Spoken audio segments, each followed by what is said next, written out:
참 예수님, 한 주간 동안 잘 지내셨습니까? 오늘 우리는 예수님의 승천 대축일을 지내고 있습니다. 신학생 시절에 예수님 승천 대축일에 대해서 기억이 나는 것은 예수님께서 하늘로 오르셨으니까 좀 하늘에 더 가까운 산으로 올라가는 그런 나들이를 가는 것, 그것이 저희들의 전통이었었는데 요즘은 잘 모르겠어요. 그래서 좀 더 하늘로 오르신 예수님을 더 가까이 만나기 위해서 산으로 오른다 이러면서 하루를 등산을 갔던 그런 기억들이 있습니다. 오늘 독수와 복음에서는 예수님 승천에 관한 그런 말씀들을 들려주고 있죠. 예수님께서는 부활하신 후 며칠 만에 승천하셨습니까? 네? 며칠이요? 40일 만에 승천하셨죠? 네. 그리고 승천하신 후에 며칠 만에 성령 강림이 있었습니까? 아니, 이렇게 대답을 못 하셔요? 네? 승천하시고 나서 열흘 만에 성령 강림이 있었죠. 그래서 예수님 부활 후에 40일째 되는 날이 언제냐면 지난 목요일이었습니다. 그래서 유럽의 여러 나라 그리스도교 국가들, 이태리라든가 독일이라든가 이런 데서는 예수님 승천 대축일을 공휴일로 지내고 있어요. 그런데 우리나라는 공휴일이 아니죠. 그래서 주일로 옮겨가지고 예수님 승천 대축일을 지내는 것입니다. 그리고 승천 대축일 열흘 후에 성령이 내려졌다. 제자들에게 성령이 내려졌다. 그래서 다음 주를 우리는 성령 강림 대축일로 지내게 될 것입니다. 독서와 복음에서 예수님 승천에 관한 기사들이 이렇게 나오고 있죠. 오늘 일독서 사도행전 1장 9절에서 이렇게 말합니다. 제자들이 지켜보는 가운데 하늘로 오르셨는데 구름에 감싸여 그들의 시야에서 사라지셨다. 또 오늘 복음 마르코복음 19장에서 이렇게 말하죠. 주 예수님께서는 제자들에게 말씀하신 다음 승천하시어 하느님 오른쪽에 앉으셨다. 제자들은 떠나가서 곳곳에 복음을 선포하였다. 오늘 복음은 아니지만은 또 루카복음 24장에서도 예수님 승천에 관한 기사를 전해주고 있습니다. 이렇게 말하고 있습니다. 예수님께서는 그들에게 강복하시며 그들을 떠나 하늘로 올라가셨다. 그들은 예수님을 경배하고 나서 크게 기뻐하며 예루살렘으로 돌아갔다. 예수님 승천과 관련된 그런 말씀들입니다.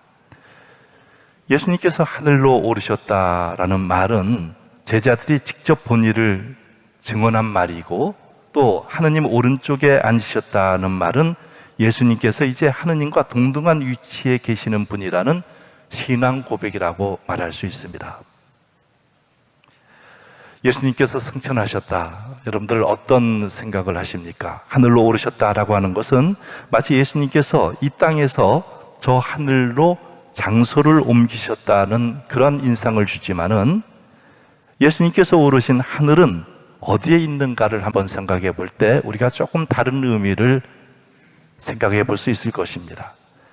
오늘 복음에서 언급하고 있는 하늘, 이 하늘은 우리가 늘 바라보는 하늘일까 하는 그런 의문을 한번 가져봅니다. 그 하늘이 예수님께서 대기권을 벗어나서 지구 밖의 우주 공간으로 아주 뿅 하고 올라가신 그런 하늘이 아닐 것이다. 우리는 그렇게 생각을 합니다. 그런 하늘은 분명히 아닐 겁니다. 그러면 그 하늘은 어디일까? 그 하늘은 어디겠습니까? 여러분들 어디라고 생각을 하세요? 예수님께서 오르신 그 하늘은 우주 공간의 하늘이라기보다는 하느님께서 계시는 곳을 가리키는 말로 이해해야 된다라고 하는 것입니다.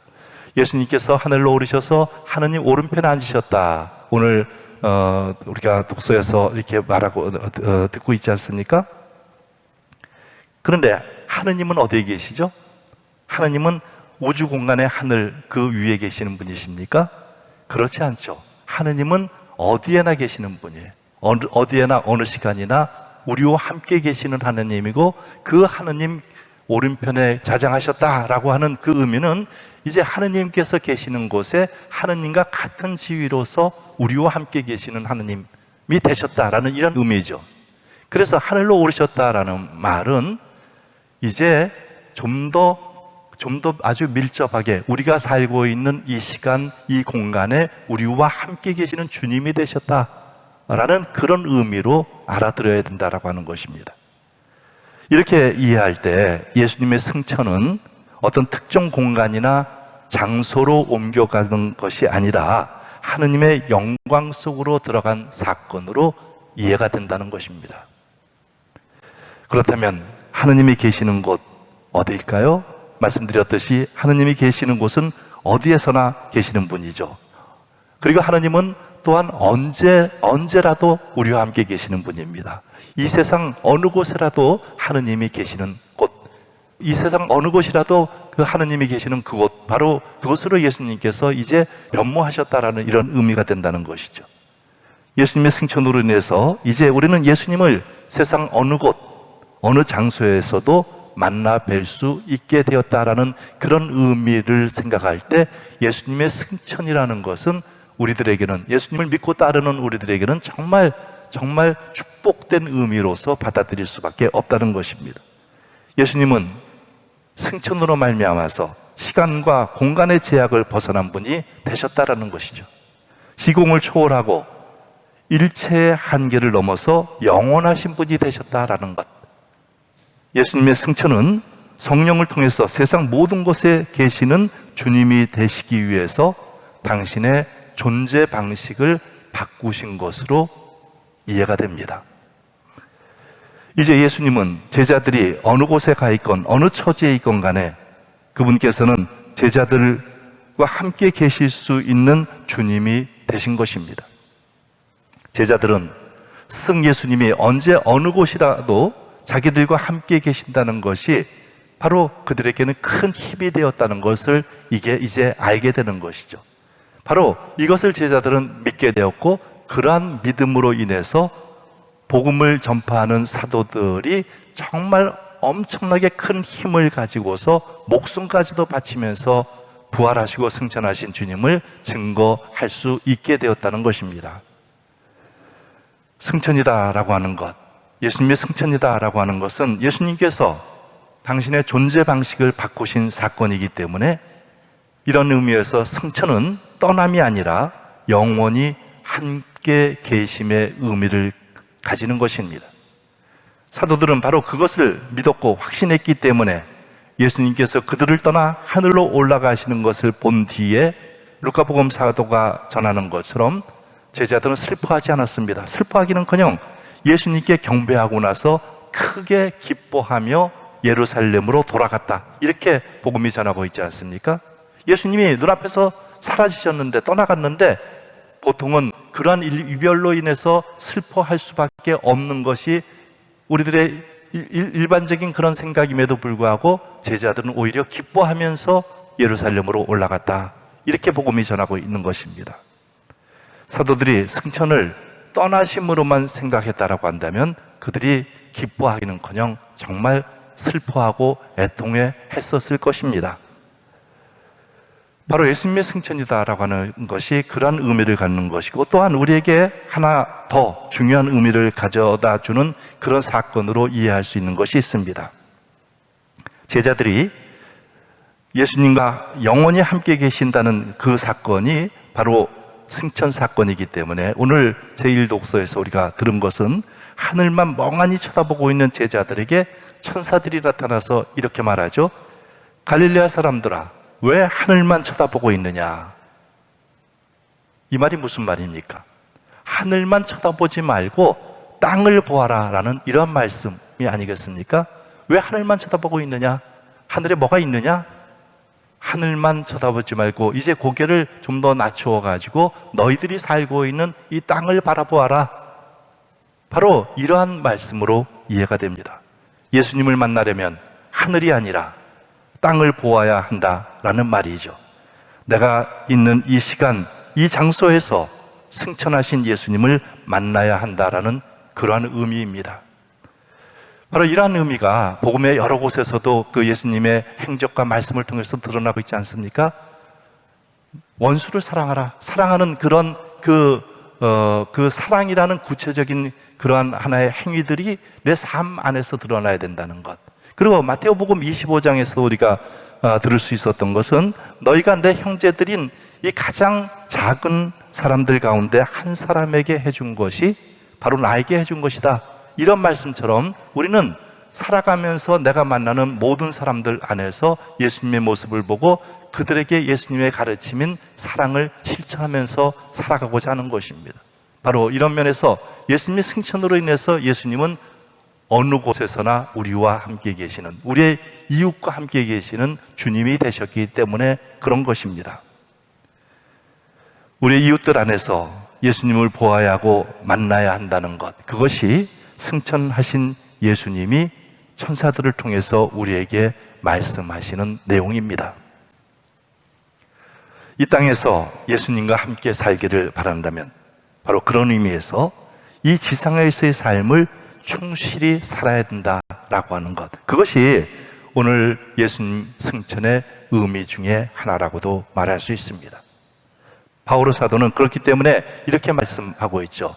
에베소서 4장 9절에서 13절까지 이렇게 말하고 있습니다. 그분께서 올라가셨다는 것은 그분께서 아주 낮은 곳, 곧 땅으로 내려와 계셨다는 말이 아니고 무엇이겠습니까? 내려오셨던 그분이 바로 만물을 충만케 하시려고 가장 높은 하늘로 올라가신 분이십니다. 그분께서 어떤 이들은 사도로, 어떤 이들은 예언자로, 어떤 이들은 복음 선포자로, 어떤 이들은 목자나 교사로 세워주셨습니다. 성도들이 직무를 수행하고 그리스도의 몸을 성장시키는 일을 하도록 그들을 준비시키려는 것이었습니다. 그리하여 우리가 모두 하느님의 아드님에 대한 믿음과 지식에서 일치를 이루고 성숙한 사람이 되며 그리스도의 충만한 경지에 다다르게 됩니다. 바로 예수 그리스도의 승천으로 말미암아서 승천하신 예수님과 함께 만나고 함께 사랑하고 함께 살아감으로 인해서 이제 예수님을 믿는 그런 신앙에서 성숙한 신앙인이 되었다라는 그런 의미가 아니겠습니까? 바오로 사도의 말씀처럼 예수님의 부활과 승천으로 인해서 제자들은 완전히 변화되었습니다. 겁장이에서 죽음도 두려워하지 않는 주님의 용맹한 증거자가 된 것입니다. 부활하신 예수님으로 인해서, 승천하신 예수님으로 인해서 완전하게 변화된 그들은 주님께서 언제나 항상 자신들과 함께 하신다라는 굳은 믿음을 갖게 되고, 바로 이 믿음이 있었기 때문에 더 이상 두려움이 없었습니다. 부활하신 예수님께서 약하디 약한 그들을 다시 일으켜 세우신 것입니다. 이제 예수님께서는 승천하시면서 어쩌면 두려움이 있을지도 모를 제자들에게 어마어마한 능력을 또한 약속하신 것입니다. 오늘 사도행전 독서에서 이렇게 우리가 들었죠. 내 이름으로 마귀들을 쫓아내고 새로운 언어들을 말하고 손으로 뱀을 집어들고 독을 마셔도 아무런 해도 입지 않으며 또 병자들에게 손을 얹으면 병이 나을 것이다. 너희는 온 세상에 가서 모든 피조물에게 복음을 선포하여라. 바로 예수님의 부활과 승천으로 인해서 그런 엄청난 축복이 제자들에게 내렸고, 그러한 것으로 인해서 제자들은 온전히 변화가 될 수 있었다라고 하는 것입니다. 예수님께서 승천하신 다음에 바로 이 제자들은 아주 신비로운 방식으로 주님께서 우리와 함께 계신다라는 것에 대한 그런 굳은 믿음을 가지게 되었고, 그 믿음을 통해서 모든 것이 가능하게 된 것입니다. 제자들의 이처럼 용기 있는 복음 선포가 오늘날 우리에게도 전해진 것이 바로 우리의 고귀한 신앙입니다. 이러한 의미에서 예수님의 승천은 예수님께 대한 신앙을 온 세상에 전하는 첫걸음이었다라고도 말할 수가 있을 것입니다. 오늘 복음에서 우리가 보았듯이 11 제자는 예수님으로부터 파견되어 만민에게 다가가서 스승 예수님께서 계시하신 하느님 아버지의 뜻을 실천하고 전파할 사명을 받게 됩니다. 하느님 아버지의 뜻이 곧 예수님의 뜻이 되었던 것처럼 예수님의 뜻은 곧 제자들의 뜻이 되어서 세상 만민에게 전파될 수 있었던 것입니다. 오늘날 교회도 이와 똑같은 사명을 가지고 있죠. 그런데 남에게 기쁜 소식을 전하기 위해서는 먼저 선행되어야 될 것은 우리 스스로가 그 복음의 기쁨을 체험하면서 살아야 된다는 것, 그것이 가장 중요한 선행 조건일 것 같습니다. 그러기 위해서는 제가 말씀드렸듯이 먼저 함께 계시는 주님께 대한 철저한 믿음과 사랑이 있어야 하고, 그런 믿음과 사랑이 실천될 수 있는 공간인 신앙 공동체가 꼭 필요합니다. 신앙의 기쁨은 자기 이익만 추구하고 살아가는 고립된 삶에서는 결코 나올 수 없기 때문입니다. 이러한 기쁨의 신앙을 우리 주위에 전하는 것이 바로 선교라는 것입니다. 그래서 오늘 교회는 오늘 주님의 승천 대축일을 홍보주일로 정해서 지내고 있습니다. 특별히 현대 사회에서 여러 홍보 매체들을 이용해서 주님에 관한 기쁜 소식을 이 세상에 전할 사명, 선교의 사명에 대해서 강조하는 것입니다. 세상 만민에게 복음을 전하라라는 예수님의 당부 말씀처럼 제자들이 복음을 전해서 2000년이 지난 오늘날 우리가 이 고귀한 신앙을 가지고 살아갈 수 있는 것, 그리고 아직 하느님을 모르는 사람들을 위해서 그 사명, 그 복음 선포의 사명을 우리도 똑같이 이어받으면서 그들에게 선교할 사명을 가지고 있다는 것, 바로 그러한 의미를 오늘 예수님의 승천 대축일에 다시 한번 교회가 우리에게 일깨워주고 있는 것입니다. 그래서 오늘 저는 이 홍보주의를 맞이해서 이 카리타스 수녀회 수녀님들을 좀 초청을 했습니다. 여러분들이 잘 알고 있는 그 생활성서를 비롯해서 교회 내에 정말 여러 가지 방법으로 문서 선교를 하시는 수녀님들인데, 그래서 우리 교우들이 바로 이 주님에 관한 기쁜 소식들, 그런 복음 말씀들, 그리고 신앙 생활에 있어서 철저하게 잘 살아갈 수 있는 여러 가지 방법들에 대해서 잘 소개하고 있는 그런 책들을 여러분들에게 좀 소개를 해달라고 부탁을 해가지고 수녀님들이 오셨습니다. 아마 여러분들이 미사를 끝나고 1층에 내려가시면 여러 가지 책들을 볼 수 있을 텐데, 교회가 이러한 책들을 통해서 선교 활동을 하고 있구나라는 것을 한 번쯤 여러분들이 보고 깨달았으면 합니다. 어떤 사람은 선교를 왜 해야 하는가 하고 묻습니다. 우리 자신만 믿으면 되지 왜 다른 사람, 다른 나라에까지 가서 선교를 해야 되는가, 이렇게 반문하곤 합니다. 그런데 그 질문에 대한 답은 간단하죠. 어떤 사람이 강물에 빠져 허우적거리고 있을 때 구명보트를 타고 있으면서도 그 사람을 구하지 않는 것이 옳은 일입니까? 또 이웃에 불이 났는데 119에 신고는 하지 않고 불구경만 하고 있는 것, 그것이 옳은 일인가요? 예수님을 믿어야 구원을 받는다는 것을 우리가 너무나 잘 알고 있으면서도 선교를 하지 않는다면 꼭 그런 것과 같지 않겠습니까? 믿는다는 것은 기쁜 일입니다. 우리가 비록 죄인이지만 우리의 죄를 용서받으면서 주님과 언제나 함께 동행할 수 있다는 것이 얼마나 큰 축복입니까? 바로 예수님의 승천으로 인해서 그러한 것들이 우리에게도 가능하게 된 것입니다. 주님의 승천으로 인해 우리는 언제 어디서나 우리가 원할 때에 주님을 만나 볼 수 있게 되었습니다. 언제 어디서 항상 주님으로부터 우리의 죄와 허물을 용서받을 수 있게 되었습니다. 얼마나 큰 축복입니까? 여러분 모두가 예수님의 승천으로 인해 크신 축복을 받으시기를 기원합니다. 잠시 묵상을 하겠습니다.